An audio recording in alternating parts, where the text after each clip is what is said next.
माणसाने माणसाशी माणसा सम वागणे.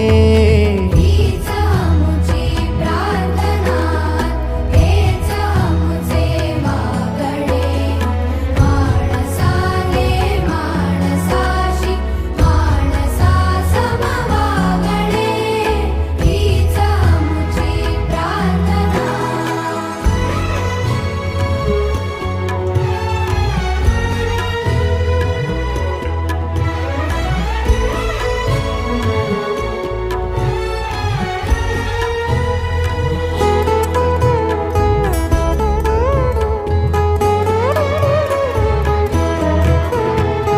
धर्म जाती प्रांत भाषा द्वेष सारे संपू